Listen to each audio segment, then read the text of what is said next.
अस्सलाम वालेकुम। अगर आप sales and accounts receivable department में काम कर रहे हैं या इस डिपार्टमेंट में जाने वाले हैं तो आपको पता होना चाहिए कि इसके एंड टू एंड प्रोसेस में 6 तरह के एनालिसिस काफ़ी ज़्यादा इंपॉर्टेंट होते हैं जो कि आपको डिफरेंट ऑर्गेनाइजेशंस में देखने को मिलेंगे। तो इस ट्यूटोरियल में हम ये कवर करेंगे कि आप सेल्स एंड अकाउंट्स रिसीवेबल में वो प्रैक्टिकल काम कैसे कर सकते हैं। जो भी प्रैक्टिस फाइल्स होंगी आपको डिस्क्रिप्शन में मिल जाएंगी, वहाँ से आप डाउनलोड कर सकते हैं और इस प्रैक्टिकल ट्यूटोरियल में आपको काफ़ी कुछ सीखने का मौका मिलेगा। तो स्टार्ट करते हैं।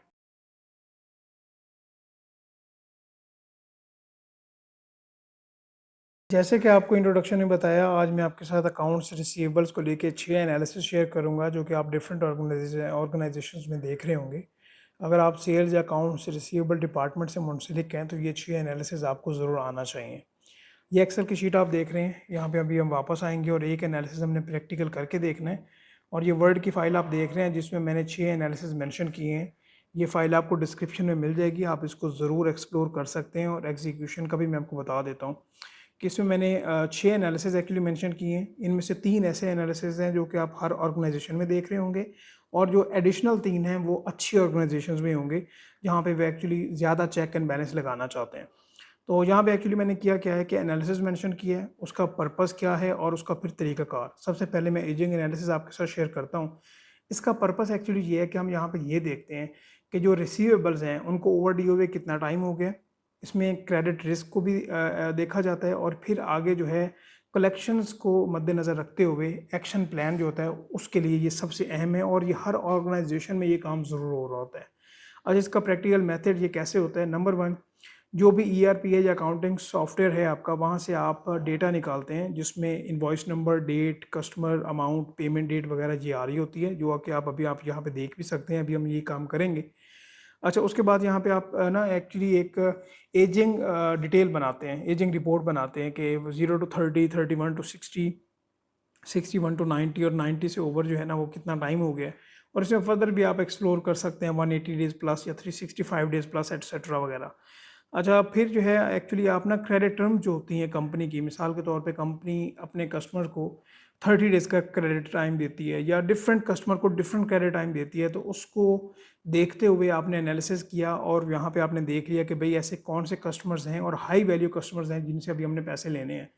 फिर उन चीज़ को उनको मद्देनज़र रखते हुए हम यहाँ पे एक्शन प्लान, रिमाइंडर कॉल्स या जो भी एक तरीकाकार होता है उसको हम अपनाते हैं। ये चौथे नंबर पे जो स्टेप है ये हम अभी कवर नहीं करेंगे। एक्चुअली ये एक छोटी सी कैलकुलेशन है जिसमें हम ये देख रहे होते हैं कि टोटल ओवर ड्यू, कि अभी तक कितने हैं जो कि पैसे हमें नहीं मिले, डेट गुजर चुकी हुई है, ड्यू डेट, और टोटल अकाउंट्स रिसीवेबल को हम डिवाइड करके 100 से मल्टीप्लाई करते हैं तो हमारे पास ओवर ड्यू की एक परसेंटेज आ जाती है। ठीक है, ये हम एक्चुअली आज ये काम करके देखेंगे।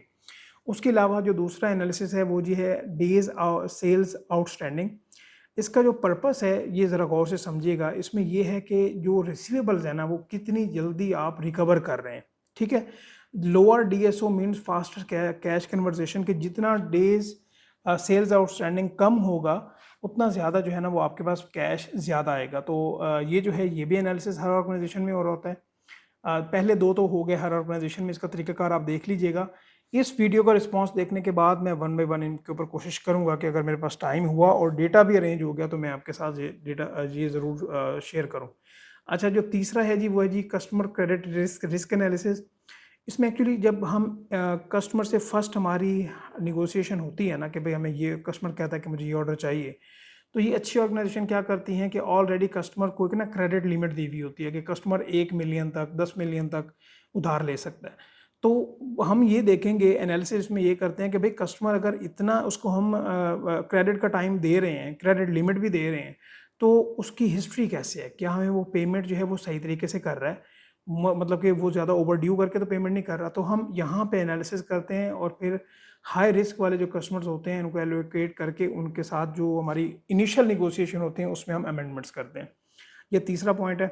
ये अच्छी ऑर्गेनाइजेशन में होता है, हर में नहीं होता। ठीक है, चौथे नंबर पे है जी कलेक्शन इफेक्टिवनेस इंडेक्स। ठीक है, इसका क्या पर्पस यहाँ पे है कि how well the collection team recovers receivables in given time.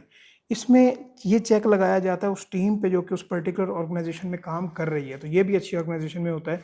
ये थोड़ा सा इसमें वर्किंग होती है इन्वॉल्व, तो इसको भी हम देखेंगे। ये थोड़ी सी कॉम्प्लिकेटेड है, बट ये अच्छी ऑर्गेनाइजेशन में ये काम हो रहा होता है। बड़ी ऑर्गेनाइजेशन जो होती हैं। 5वें नंबर पे है जी bad debt and provision analysis.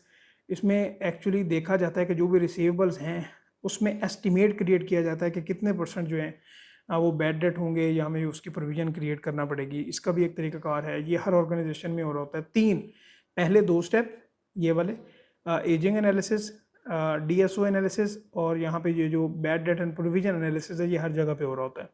आगे 6ठे नंबर पे है जी डिस्प्यूट एंड डिडक्शन एनालिसिस। इसमें क्या है कि जो हमारे कस्टमर के साथ जो भी प्रॉब्लम्स होते हैं उनको सॉर्ट आउट करना, उसका एक प्रॉपर एनालिसिस करना, ये भी जो मल्टीनेशनल बड़ी लार्ज स्केल ऑर्गेनाइजेशन होती हैं वहाँ पे हो रहा होता है। ये 6 एनालिसिस हैं, इनको आप प्रैक्टिकल करने की कोशिश कीजिएगा। अगर आपको समझ आ जाए तो ठीक है, अदरवाइज कमेंट है, कमेंट सेक्शन है, वहाँ पे बताइएगा। मैं कोशिश करूँगा कि इसके ऊपर अलहदा 1 बाई 1 इसके ऊपर मैं कुछ ना कुछ शेयर करूँ आपसे। अच्छा, पॉइंट नंबर 1 हम डिस्कस करेंगे एजिंग एनालिसिस। इसका पूरा जो है वो हम तरीकाकार अभी देखने वाले हैं।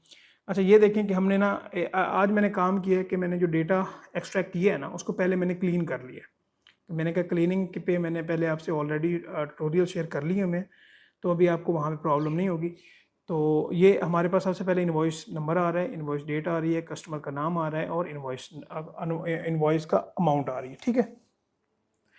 अभी यहाँ पे हमने ये देखना है कि भाई ये जो इनवॉइस डेट है, हमने इस पर्टिकुलर कस्टमर को, अभी ये अगर हम नंबर पूरे देखें तो ये तकरीबन 500 ट्रांजेक्शन्स हैं, बट इनमें यूनिक कस्टमर भी हम देखें कि क्या ये 500 की 500 इन्वॉइसेस डिफरेंट कस्टमर्स को गई हैं या एक कस्टमर को गई हैं। तो पहले तो हम ये एनालाइज कर लें। मैंने कंट्रोल V किया, यहाँ पे एक शॉर्ट की होती है जी Alt+AM, जिससे आप डुप्लीकेट्स रिमूव कर सकते हैं। मैंने यहाँ पे ओके किया तो इसने मुझे बताया कि भाई 468 डुप्लीकेट्स हैं और 32 यूनिक्स हैं। मतलब इस 500 के डेटा में ये 32 हमारे क्लाइंट्स या कस्टमर्स ऐसे हैं, इन्हीं 32 में से रोटेशनल जो है ना ये हम बार बार उनसे हम बिजनेस कर रहे हैं। एक तो ये हमें पता चल गया। अभी हमें दूसरी चीज़ यहाँ पे ये पता होनी चाहिए कि भाई इनकी हमें इनवॉइस रेट भी पता है, इनवॉइस नंबर भी पता है, अमाउंट भी पता है। मुझे ये पता हो कि भाई इस कस्टमर को हमारी ऑर्गेनाइजेशन की पॉलिसी के अकॉर्डिंगली हमने कितनी उसको, एक तो हमने क्रेडिट लिमिट कितनी दी हुई है, ठीक है, क्रेडिट लिमिट कितनी दी हुई है कि 1 मिलियन तक दी हुई है, 10 मिलियन तक है, एक ये हमें पता हो। और दूसरी इस पर्टिकुलर एनालिसिस के लिए, क्योंकि यहाँ पे हम एजिंग रिपोर्ट निकाल रहे हैं, इस एनालिसिस के लिए खासतौर पे हमें ये पता होना चाहिए कि कंपनी की पॉलिसी क्या है।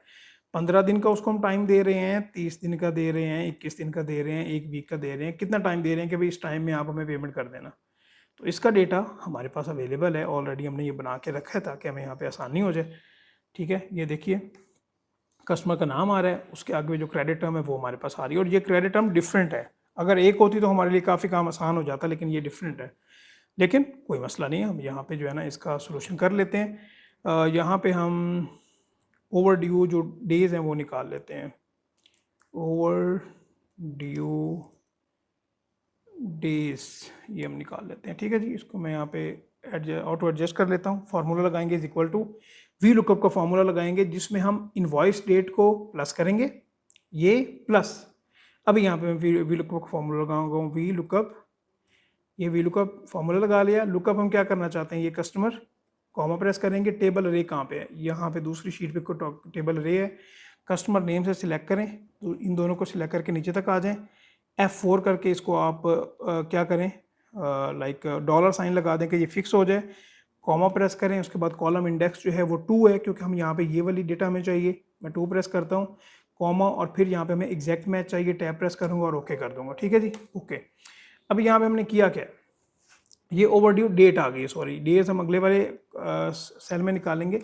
यहाँ पे हमारे पास ओवरड्यू डेट आ गई। ओवरड्यू डेट का क्या मतलब है कि इनवॉइस डेट से लेके इस क्रेडिट टर्म को आप यहाँ से ये देखें कि इस पर्टिकुलर क्रेडिट टर्म में 15 दिन अगर बनते हैं तो इस इनवॉइस डेट में 15 दिन आगे ऐड करें तो ये डेट बनती है। अभी एक बार देख भी लेते हैं कि 27 मार्च 2025 की बात है, तो इसमें अगर 15 डेज ऐड करें तो 11 अप्रैल 2025 बनती है, ठीक है जी। इसको मैं यहाँ से नीचे की तरफ ड्रैग कर देता हूँ, तो यहाँ पर मेरे पास डेट आ गई है, ठीक है, क्लियर है, कोई मसला कोई परेशानी, इंशाल्लाह नो प्रॉब्लम। तो यहाँ पे एक तो हमारे पास ओवर ड्यू डेट आ गई। आगे मैं निकालता हूँ जी ओवर ड्यू डेज, ठीक है जी, ये हम निकाल लेते हैं। ये भी हम कैसे निकालेंगे, अच्छा एक बात समझिएगा, यहाँ पे एक तरीकाकार ये होता है कि मैं यहाँ पे इज इक्वल टू करूँ ओवर ड्यू डेट, या इस तरह से करूँ is equal to today का एक फंक्शन होता है, उसको यूज़ करके ना तो ओवर ड्यू डेट्स में माइनस कर दूँ। ये भी तरीकाकार है, लेकिन ये तब लगेगा जब आपकी जो करंट आज की डेट है ना वो आपकी ड्यू डेट से कम हो। लेकिन यहाँ पे अगर हम देखें तो यहाँ पे मैं आज की डेट देखूँ तो 19 अगस्त 2025 जो है वो आज से आगे है, तो यहाँ पे मुझे इफ़ का फॉर्मूला लगाना पड़ेगा। तो यहाँ पे थोड़ी सी लर्निंग आपके लिए और बेहतर हो जाएगी। इफ़ का मैं फॉर्मूला लगाता हूँ। लॉजिकल टेस्ट क्या है? लॉजिकल टेस्ट ये है कि भाई ये वाली जो ओवरड्यू डेट है, जो अभी मैंने डेट निकाली है, अगर ये लेस देन है 2 डे के, बड़ा सिंपल सा फॉर्मूला है, 2 डे, और यहाँ पे 2 डे की जो ब्रैकेट जो ओपन होती है उसको क्लोज करना ज़रूरी होता है। अगर ये वाली जो ओवरड्यू डेट है ये 2 डे से कम है, देन क्या करें आप 2 डे से 2 डे ब्रैकेट क्लोज और इसमें से माइनस कर दें इस ओवरड्यू डेट को, बिल्कुल ठीक है।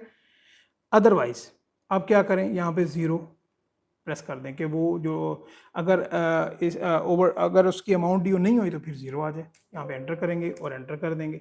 ये अभी हम यहाँ पे डबल क्लिक कर देते हैं। अभी यहाँ पे क्या हुआ कि मेरे पास ओवरड्यू डेज आ गए हैं। इफ़ का फॉर्मूला, इसको अगर आपको ना समझ आए इसको दोबारा देख लीजिएगा, मैं आपको एक्सप्लेन कर देता हूँ। इफ़ का फॉर्मूला यहाँ पे हमने ये लगाया है कि भाई ओवरड्यू डेट जो है ना, आप इसको देखें, अगर 2 डे से आज की डेट से कम है, ठीक है, आज की डेट से ओवरड्यू डेट अगर इसकी कम आती है तो ये आ जाए, अगर ओवरड्यू अभी अमाउंट नहीं हुई तो फिर 0 आ जाए हमारे पास। हमने सिंपल ये फॉर्मूला लगाया। अच्छा, आगे जो है यहाँ पे हम स्टेटस निकालते हैं। स्टेटस क्या होगा, सबसे पहले आप ज़रा समझिएगा। मिसाल के तौर पे स्टेटस है जी, सबसे पहले तो है कि ओवरड्यू नहीं हुआ, नॉट ओवरड्यू, एक हमारे पास ये कैटेगरी है। अच्छा, यहाँ पे आगे हम कहते हैं जी 0 टू या 1 to 31, 1 to 30 डेज ये ओवरड्यू है, 1 to 30 डेज ओवरड्यू। ये अभी मैं एक यहाँ पे जो कर रहा हूँ देखिएगा ज़रा आप गौर से। अच्छा, यहाँ पे आगे मैं बढ़ता हूँ और दूसरे नंबर पे मैं कहता हूँ कि यहाँ पे 31 to 60 डेज, 31 to 60 डेज दूसरी कैटेगरी ये है। तीसरे नंबर पे जो कैटेगरी हम बनाते हैं वो बनाते हैं जी 61 to 90 डेज, और जब हम चौथी बनाते हैं वो हम बनाते हैं 91 और मोर डेज। ठीक है, यहाँ मुझे लगता है और जो मैंने मेंशन किया है ना, यहाँ पे मैंने 0 किया है। चलें ठीक है, ठीक है, ये मैंने कैटेगरी बना ली।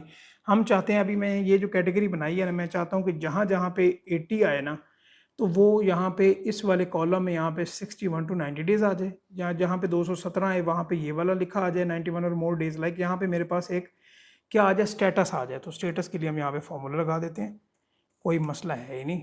क्या फार्मूला लगाएंगे, is equal to V lookup का फार्मूला लगाएंगे हम यहाँ पे।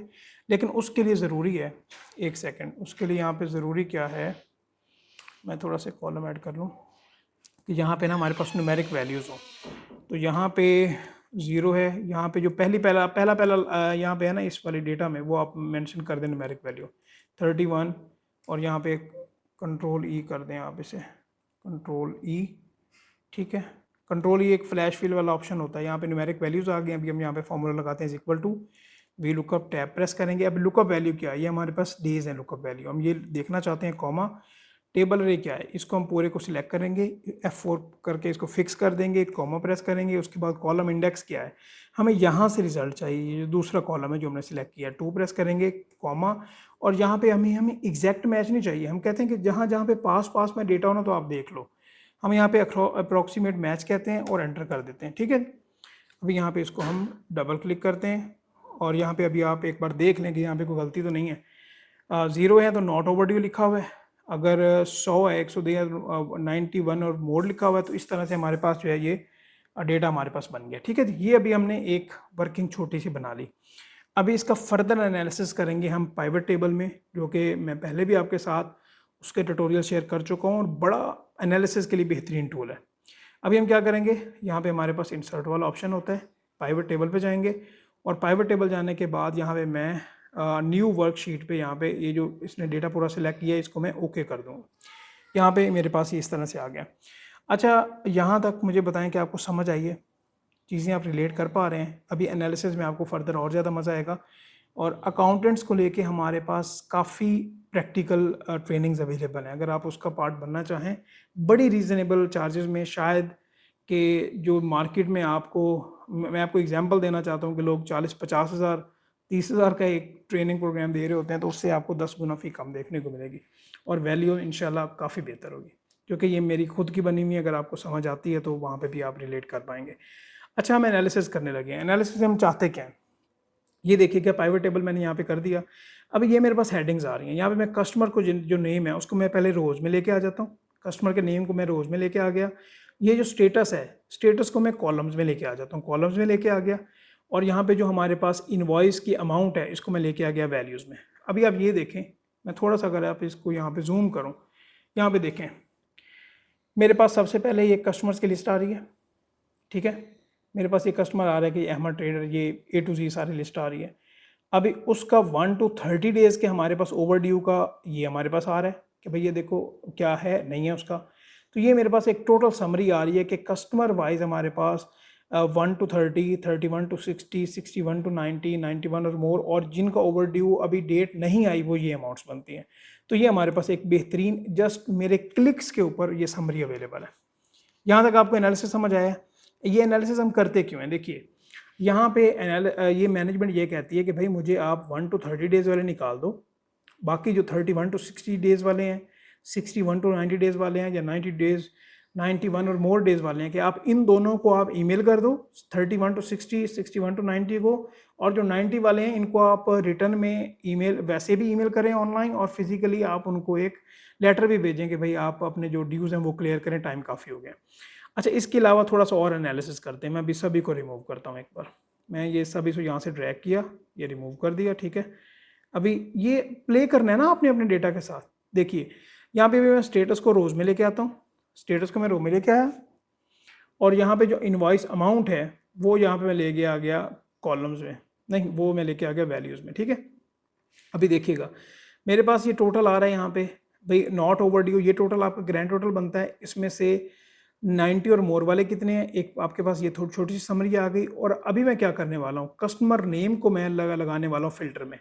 अभी कस्टमर नेम को मैंने उठाया, फिल्टर में ला यहाँ पे लेके आ गया। यहाँ पे अभी आए, ये देखें ये आपके पास फिल्टर आ गए। अभी अब यहाँ पे लेट से कहते हैं जी एटलस इंजीनियरिंग कंपनी जो है ना, इसको आपने सेलेक्ट किया, ओके किया। अभी इसकी डिटेल आ गई है, भाई देखें इसका ये ओवरड्यू बनता है। अगर यहाँ पे आपको मल्टीपल ऑप्शंस भी मिलते हैं कि यहाँ पे आप सिलेक्ट मल्टीपल ऑप्शंस करें, आप कहते हैं कि एटलस वालों को भी मुझे पता चले और अल्फता भी पता चले, क्योंकि ये आपस में इंटर रिलेटेड कंपनीज हैं, लेट से यहाँ पे ओके करते हैं तो मेरे पास इन दोनों की डिटेल्स आ जाएगी। तो यहाँ पे आपके पास इतना बेहतरीन ये टूल है जिससे आप प्ले अराउंड कर सकते हैं, डिफरेंट रिपोर्ट्स निकाल सकते हैं।